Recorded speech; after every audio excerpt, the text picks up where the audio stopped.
Welcome, everyone. Okay, you're starting it now. Okay. Hello, everyone. I'd like to call this meeting to order. It is 7 p.m. Would you please rise for the Pledge of Allegiance and a moment of silent meditation? Thank you. I pledge allegiance to the flag of the United States of America and to the republic for which it stands, one nation, under God, indivisible, with liberty and justice for all.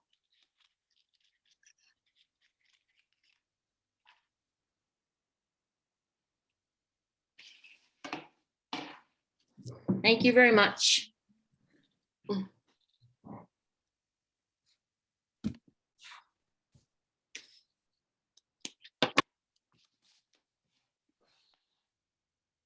Okay, Superintendent Picard. I recommend that minutes which relate to the privacy of students and their records, approval of home instruction requests remain sealed. So moved. Second. There's been a motion by Mr. Luzon, a second by Mr. Callahan to the minutes that relate to the privacy of students and records remain sealed. Those in favor? Thank you. Any oppositions? No. Abstentions or recusals? The vote was unanimous. Thank you very much. Hello, Mr. Day. Okay. 5. Ms. Giusti? Yes, we had 3 votes in executive session. The first were home instruction requests for tonight, approved by Abbott, Callahan, Chambers, Giusti, Liguori, Luzon, Lyle, Macaruso, McAllister, Reynolds, and Spears. Executive session minutes of December 14th, 2021, news certified staff negotiation update, approved by Abbott, Callahan, Chambers, Giusti, Liguori, Lyle, Macaruso, McAllister, Reynolds, and Spears, abstaining Abbott and recusing Luzon. The next vote was executive session minutes, December 14th, 2021, NEA ESP negotiation update, approved by Abbott, Callahan, Chambers, Giusti, Liguori, Lyle, Macaruso, McAllister, Reynolds, and Spears. Abbott abstained and Luzon recused. And the final vote, so I apologize, there were 4 votes, was to return to open session. All in favor: Abbott, Callahan, Chambers, Giusti, Liguori, Luzon, Lyle, Macaruso, McAllister, Reynolds, and Spears. Thank you. Thank you, Ms. Giusti. Superintendent Picard, recognition. You're muted, ma'am. There we go. There you go. Please join me in congratulating the following CTC student, James Harding, advertising and design student, skills for his Skills USA Rhode Island State Pin Design. His entry was one of 75 designs from across the state. We also want to give a special thanks to his instructor, Ed Rose. The winning student designs will be used throughout various Skills USA events during the 2022 school year. So we're very proud of James. That was awesome. Those pins were amazing. All of the 3 that we got examples of, they're all so creative and amazing. They're great. Does anyone else have any comments? No, it's great. Congratulations. They look good. Yeah, thank you very much. Okay, so now we're on to our section of public forum. All of those are here. We have 15 attendees other than our panelists. If you wish to speak, there's a raise the hand function, should be at the bottom of the video, if you can, at the bottom. So once you hit that raise your hand, you'll be put in queue so I can see that. And if you're by phone, which I don't think anyone is at this point, as far as I can see, you have to hit *9 and then that will raise your hand. So at this point in time, is there anyone from the public who would like to make a comment on anything that's not on the agenda this evening?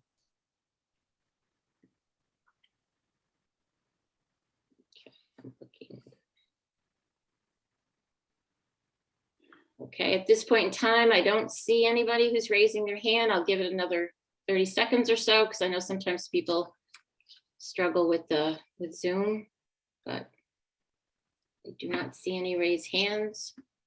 So I guess that will conclude public forum. Thank you very much. We're on to the business portion of the agenda.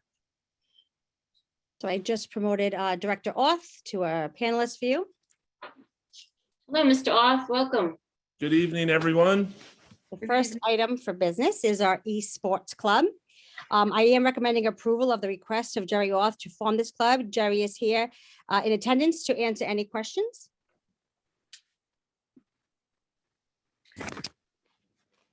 Oh, okay, we have Donna Chambers and then Ms. McAllister. Donna? Yeah. Hi, Jerry. Thanks Hi. for the submission. What's that? No, it's okay. Miss Luzon didn't think I saw him, but I did. But go ahead, Donna Chambers. Ms. Okay, Chambers, I'm sorry. Jerry. Hi, thank you for doing this. Welcome. I saw that there's an advisor expense. Do we normally pay the advisors of such clubs? I didn't realize that. That's the first time I've seen it. Yeah. Well, it's the first time I've paid attention to it. Yeah. We do. We have clubs at the high school, and we some of them we do have a financial obligation to the advisor. So this would just fall in line with some of those other clubs that we. Is it currently run. usually, do we pay faculty members or is it outside of the faculty? It's typically faculty members. Okay, okay, all right, thank you. That's fine. And I approve this, so it's not an issue. I just was like not aware of it after all these years. Thank you. Thanks, Jerry. Ms. McAllister and then Mr. Luzon. Yes, Jerry, I just wanted to thank you for bringing this forward. This is a wonderful opportunity for those kids that maybe aren't involved in sports or the arts or whatever. And I just think sometimes they're overlooked. So I'm really pleased that this is coming forward, and thank you. Yeah, we're excited about it. I think it gives, like you said, another group of kids an opportunity to get engaged and represent the school. So we're excited about it. Yeah, good. Good job. Thank you. Mr. Luzon and then Mr. Legori. Mr. Luzon, you have the floor. Yeah, Jerry, first, kudos to you. This is awesome. My question is this going to be enough money? Because I got a feeling your head count this is not going to cover it. I got a feeling this thing's going to be huge. It could get big on us. So this is a baseline, year one type of getting us off the ground. When I have a little theory. When I start something, I try to go lightly. To learn a little bit during the first season, and then don't worry, I reassured Superintendent Picard we'd go all in next semester. Okay. But I joke, but we do have funds available through grant opportunities to provide additional funding if we have to. But this would be to get us bare bones off the ground. Well, I'm hoping to see a national champion out of this. Give me Couple of years. 18 months. Oh. All right. Ms. Legori, you have the floor. Yeah, so my question is actually similar to Craig's, just about the volume of kids that might want to jump in. But I actually watched my own kids play these very games at Christmas instead of engaging with the family, which was interesting. But from the way I viewed it, this, Jerry, is one set. Is that all you need to get started, or does everyone who participates have to have some equipment? No, we're going to buy a set for the program. So like I said, this was bare bones to get us going. Each student does not have to have their own headset and controller and gaming console. They don't need anything other than the interest. No, but it'll be just like participating, in basketball. You don't have to bring your own basketball and provide your own hoop or anything like that. We'll provide. Great. Right. Good luck. Yeah, thank you. Mr. Luzon? Jerry, one last question. Where are you going to do this? We are targeting our brand new computer technology lab classroom in the Career and Tech Center with the I know we haven't had you guys in the school in a while, but we've redesigned that classroom over the last 2 years with an equity grant to try to improve female participation in the program. So we have, state-of-the-art technology classroom in the state of Rhode Island right now. You're not going to find a better technological classroom. So we intend to do it there. Well, good. I'll come by for a tour. Yeah. Our hours of operation, so swing by. I have a kind of question or comment, Mr. Off. No, I guess it's unlike any other competition is that you can actually do it from the technology room, right? There's no will it be traveling at all at some point, or so still trying to figure that out. Okay. I haven't had too many we've had the baseline conversations. This is actually run through the Interscholastic League, so they have a rep for Rhode Island. We've gone back and forth with emails about setting it up, but until I have that advisor position, well, this approved, right? That was step one. And then, we need to get an advisor, post that. And then that person becomes our, quote unquote coach. And then we start learning about games, competitions, practices. Are there playoffs? Do you have to, is there a neutral site? Are you home games, away games? So I think all that factors in. Like I said, we're starting small. We're gonna spend the rest of this year learning, because there is a Looking fall forward to it. season and a spring season. Thank you. Ms. Luzon? If no one has an additional question or a question, I will make a motion. Okay. Yes, Donna, Ms. Chambers? Would you? I didn't. I'm going to second I'm going to second the motion. Yeah. Okay, Mr. Luzon, do you want to make the motion? the Sure. official motion? At this time, Madam Chair, I'd like to make a motion to accept the Esports Club proposal. Okay, and there's a second. There was a motion by Ms. Luzon, a second to approve the request of Mr. Off to form this Esports Club. I guess we've had our discussion. If there's no more questions, those in favor of this? Aye. Thank you. Any opposition? No recusals or abstentions? No, that was unanimous. Thank you so much. Thank you, Mr. Thank you, Off. Mary. Thank you. Congratulations and have Yeah. fun. This sounds like amazing Can't opportunity. wait to see it. Yeah. Okay. Okay, item B. Charahoe Hope Valley Pre-K tuition rates. This item was tabled at the December meeting, and Ned is providing an update. Mr. Draper, do you want to have the floor first, or do you want to take some questions or comments? Yeah, I'll just speak briefly to the last school committee meeting when we discussed this. I went back to the neighboring districts. As you can see from the memo, we got a good response. We are definitely in the ballpark and reasonable. I think we're also in range for what other districts have experienced in terms of needing to adjust their rates. So it seems like we're pretty well in line with what we had suggested. Also say I appreciate the committee's feedback, because I was able to get some more information about sliding scales and some of those other concerns. So it does look like we're able to deliver services that are consistent with what other districts are doing. Okay, thank you for doing all that groundwork. Ms. Macaruso? When you benchmarked the other districts, were they comparable in terms of the special education services they were offering as well? I'm not sure of, but by law, we're all in the same boat in that we're going to provide pre-K services. I'm not sure of how they're all configured. I know in 3 of the conversations, they're very similar, so that they do have blended learning. But I couldn't verify that all of the programs are like that. Thank you. Does anyone else have any? Ms. Lagori, you have the floor.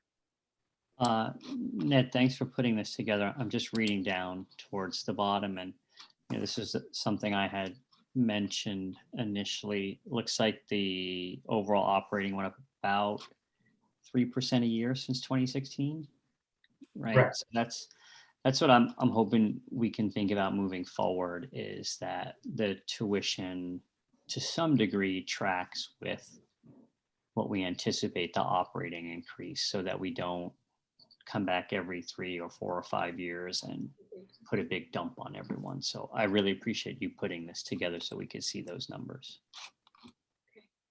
Thank you, Ms. Lagori. Anyone else have any questions? So the question that we are is we need a vote on the table for to accept this, or how does this work? We could, or I know one of the requests from the committee was to also talk it through during another budget workshop. So we Okay. can, I didn't put it through as approval tonight, thinking that you'd finish budget workshop and put it back for February, or unless the committee thinks it's favorable and has decisions they want to make tonight. Our agenda always says that we could take a vote on any business item. Right. Well, if it was the consensus of the committee last time to wait until the next budget workshop, then let's just wait and do what we said we were gonna do. Is that okay? Everybody good with that? Okay, okay. Oh, I'm just- sorry, Ms. Macaruso has her hand up. Yes, just one more question for Ned. So looking at the configuration, and I second, like Gary, really well done, easy to understand. I appreciate the comparisons. If we do not raise tuition in that scenario, would our preschool's operating cost be at a loss for us? It's difficult to say because it's wrapped into the other services. I didn't do the analysis to see how we separate out the required special ed services as compared to the additional tuition services. Okay, so remind me then why we're raising tuition on our neurotypical preschool peers who are blending with our special education preschool. What's the why here? Why are we doing it? So my answer to that would be more from the business side of it, which would be, we are seeing pressure on our revenues. We see it, across the state for all the tuition rates. And if we're noticing that our tuitions are substantially below what's going on in other districts, I think if the concern is for an income-based, we could go to a sliding scale based on the free and reduced. I think if we away from charging tuition on a marketable scale, we're in essence giving away service when we really shouldn't, because there's a market for it, and it would be appropriate for us to get some of our money back.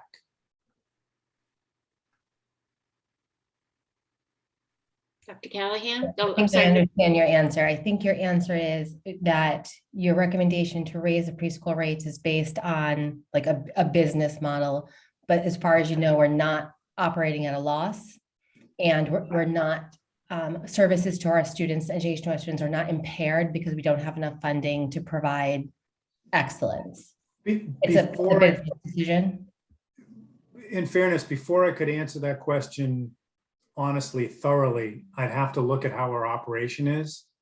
Because again, applying a business model, I would, 30 students would be in the 2 classroom range. So, how would we operate if we were focused on special education services exclusively, and we modified our space to fit those needs only? That might be a different, operating model. So honestly, I couldn't say without digging in deeper to understand the operation better. Okay, well then, Chair, I appreciate that we're going to move this to budget workshop because I feel like there's much more I need to understand to be able to vote. Okay, Thank you. thank you, Ms. Macaruso. Mr. Callahan? Yeah, thanks, Chair. So Ned, in line with Lisa's questions, I'm all for charging the appropriate amount that covers the cost of the services that we're providing.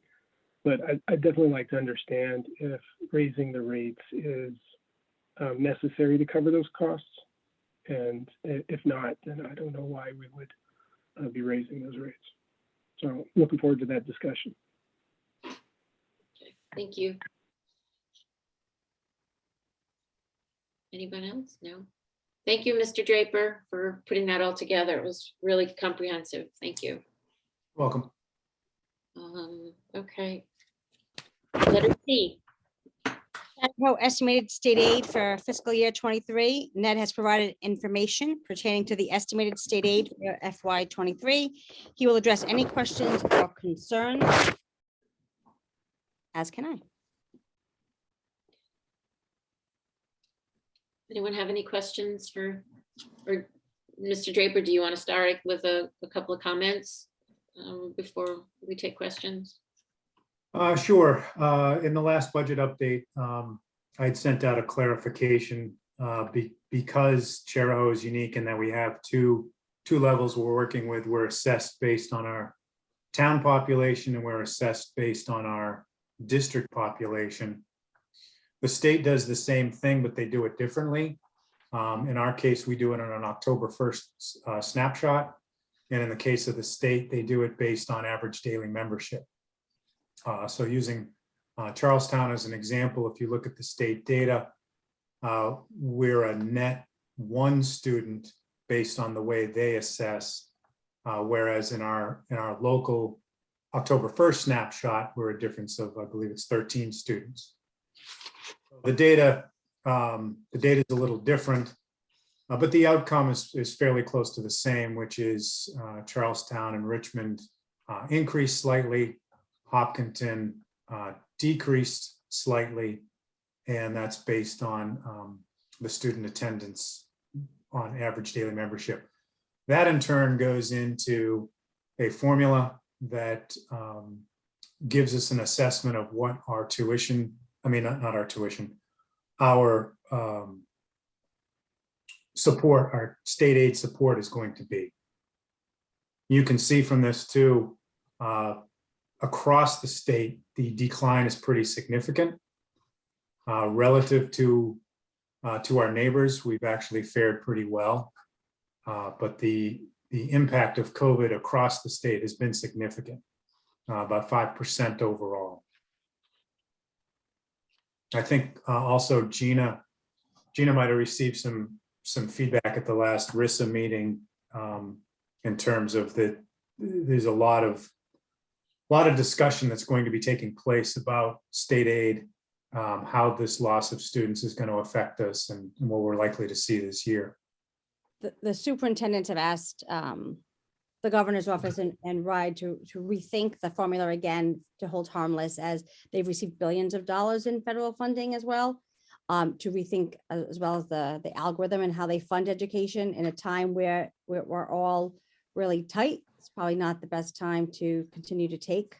So while to Ned's point, Charleston and Hopkinton had a smaller increase than you saw around our neighboring areas, overall, the entire state took a hit, especially, even coastal communities like to Ned's point. So there's definitely we anticipate in the legislature that this will be a hot topic of conversation. I just have a question, Mr. Draper, if as a district, Charahoe as a district fared fairly well, we probably would anticipate a lot more funding. Would it be substantial amounts of money, or would it be a moderate amount of money? What would it come to? Or you don't want to, I mean, I don't know if you can venture a estimate or a guess or. Well, just using our current situation based on what they call the unadjusted number, Right. which they didn't adjust for free and reduced and some other pieces of that. We're net a little over 100,000 better off than we were the prior year for state aid. Okay. You look at some of those coastal communities in particular, they're impacted to the tune of $1 million negative or greater in some cases. And for districts our size or smaller, that's a significant impact to their revenues. Yeah. Okay. So those communities are really going to be scrambling. And the problem is too, that you run into competing state laws. As we know from our local experience, there are occasions when some of the towns hit that 4% threshold. Now they've got 2 operations to work with. We've got the town operations and the school operations. But if you've got a smaller community that does not have much budget room to work in, and you can see how the state aid is going to be reduced, they're looking at a 3% decline in revenue on top of whatever budget increase they have. So it's almost impossible for them to avoid going into that 4% threshold that communities are supposed to maintain. Okay. Thank you. Ms. Luzon? So Providence, the state subsidizes Providence budget. They pay for 86% of their budget. Yeah. And Central Falls, I think this is a little convoluted because of the way it operates with them taking it over. They pay for 95% of their budget. Yeah. And the town of Narragansett gets 11%. Yeah. I'm just throwing numbers out there. Thank you very much. Thank you, Ms. Luzon. Does anyone else have any other comments or questions? Just to circle back to your question, Chair, Mhm. and actually also touching back to Craig's observation, when you look at the impact to, let's say, a Providence, I think this is going to be a real dilemma for RIDE, the legislature, and the governor, because you can see Providence has a decline of over $20 million if they go with formula works right now. So whatever solution is going to be very difficult mathematically, just based on if it's numbers of students. How do you do that in a fair way without skewing things? And it's really because of the loss of students. So, Right. yeah, it'll be an interesting budget season. Thank you. Okay, and Mr. Draper, again, thank you for putting all this information together for us. Thank you very much. Welcome. Okay. Letter D. So this is our FY23 budget. As based on feedback from our Thursday budget workshop, I worked on the additional budget presentation with Dr. Kamala and Mr. Draper.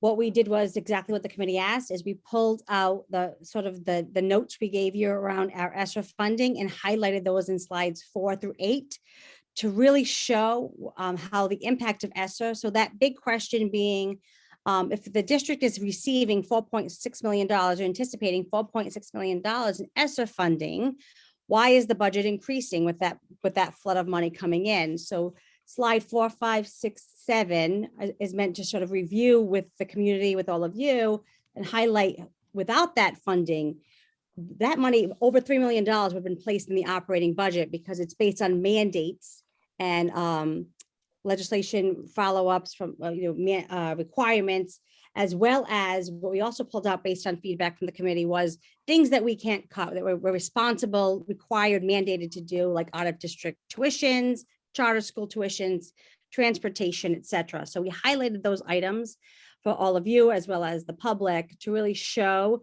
that that would have been $3 million in our operating budget. We couldn't have gotten away from that. The ESSER funding is not typical federal funding like we see with our title dollars and IDEA, where that comes to us every year and we can't supplant. So we can't use it if it's a legislation mandate. You can't use those funds. But in ESSER, you can. So that provided us the ability to alleviate from the operating budget over $3 million. So we're hoping based on the updated slide deck, it really calls that out by numbers. So if, we're happy to answer questions, take feedback, suggestions on the budget for any action or discussion. Superintendent Picard, the new slide deck, that's going to be used for the omnibus presentation, what Correct. you sent us? Okay, I just didn't know if you were going to show that tonight. You're going to wait and show It's that. actually on the web. I sent the link to the committee. It's also on our website for anyone in the public. So it is now the updated slide deck. Okay, thank you. Thank you. And Dr. Camilla, myself, and our grant development officer, Katie Karakosian, along with Mr. Draper, are working on our flyer for the community to be able to share out frequently asked questions on the budget, highlighting these kinds of funding supports and why the $4.6 million is a benefit to our operating budget, as well as a place where taxpayers, community members, parents, teachers, and students can submit questions to us as well. Okay, thank you. Thank you. Does anyone from the committee have any questions or comments or would like to address any issues or line items on the budget? I see any hands? No. Oh, Miss McAllister and then Miss Chambers. Miss McAllister, you have the floor. I just wanted to comment that I think this document or this slideshow is going to really help the community understand those funds, and it's very clear and well done. So I think it's a positive move in helping our communities to understand where the money's going or where it's coming from. Thank you. Ms. Chambers? Yeah, I was just going to say the same thing, but thank you, Gina and Ned, and to Katie for putting this together in such a quick quick way and a clear way. Thank you. I think it will help a lot. Thanks. I have to give credit to Dr. Camilla for the tables. He did that quickly for me. Oh, I didn't say, sorry, Dr. Camilla. I didn't, yes. All who were involved did a great job in turning this around very quickly. Thank you. Any other comments or questions? No? Okay. Okay, thank you, Superintendent Picard and staff. You guys did a great job. It was a good slide deck. So we're on to consent agenda items. I'm sorry, I just want to make sure I have the attendees list. I don't see anyone that has a comment or a question at this point. If you do, please raise your hand before we move on to consent agenda items. This is the time. This is the time. If you have a question or comment on the budget, this would be a good time to ask.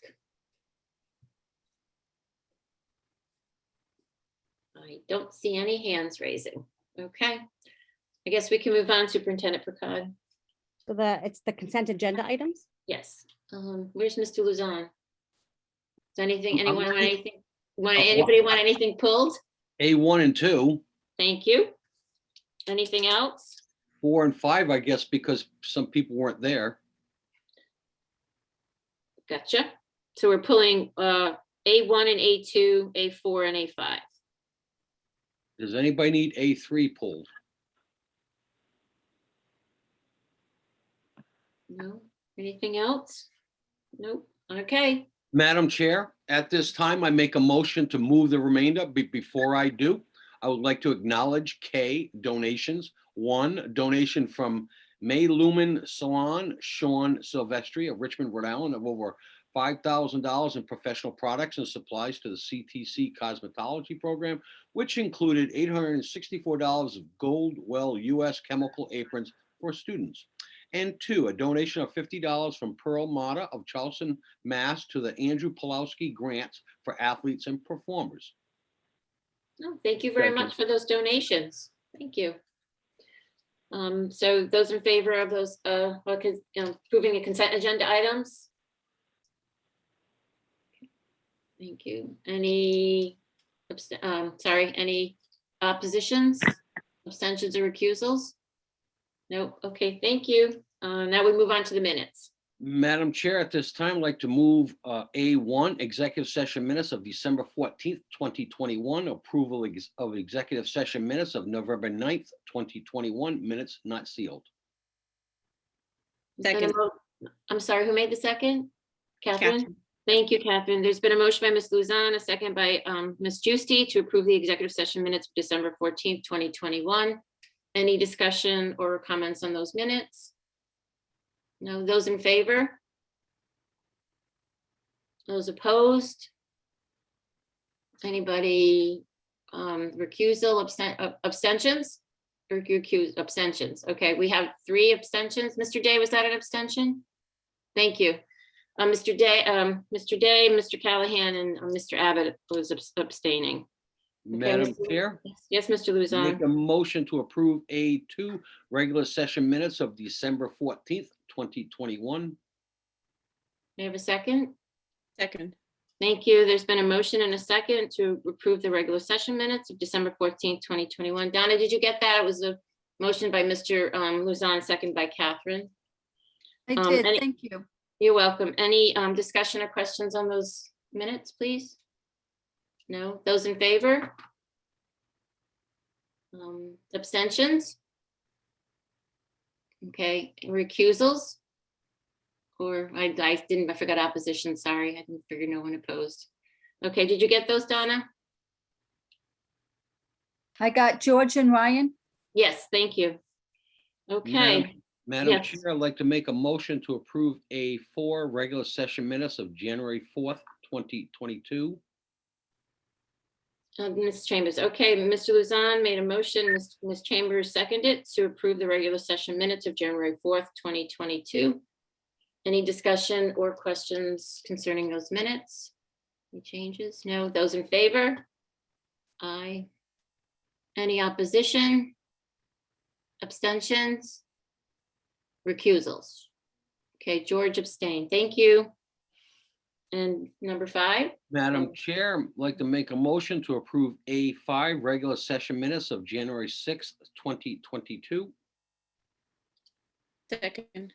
thank you. There's been a motion by Mr. Luzon and a second by, so I think Ms. Chambers raised her hand to approve the regular session minutes of January 6th, 2022. Any discussion or question on those minutes? I don't see any. Those in favor? Any opposition? Abstention? Recusal?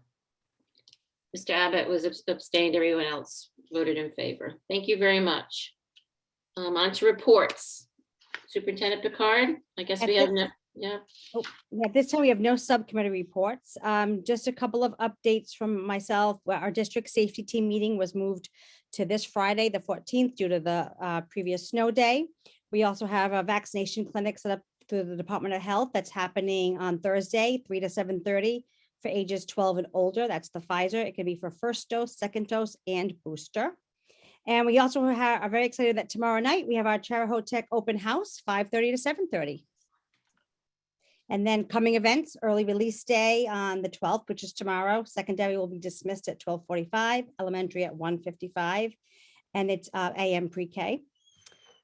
January 17th, we have no school for students and staff this coming Monday. And on January 28th, it's the secondary end of grading period for the second quarter. Thank you, Ms. Picard. At this time, request for future agenda items or legal opinions from the school committee. Anyone have any that they would like to add? No, I don't see any at this moment in this time. Thank you so much. Who wants to do the adjournment? Ray? Who'd you say? Mr. Luzon, please. Ray. What? Okay. Before I do, I just want to say next Monday, the key number there is 63. I make a motion to adjourn. Second. There's been a motion and a second to adjourn. Those in favor? Aye. Any oppositions on that? Abstentions or recusal? That was unanimous. Thank you very much. Thanks. That was a great meeting. Bye.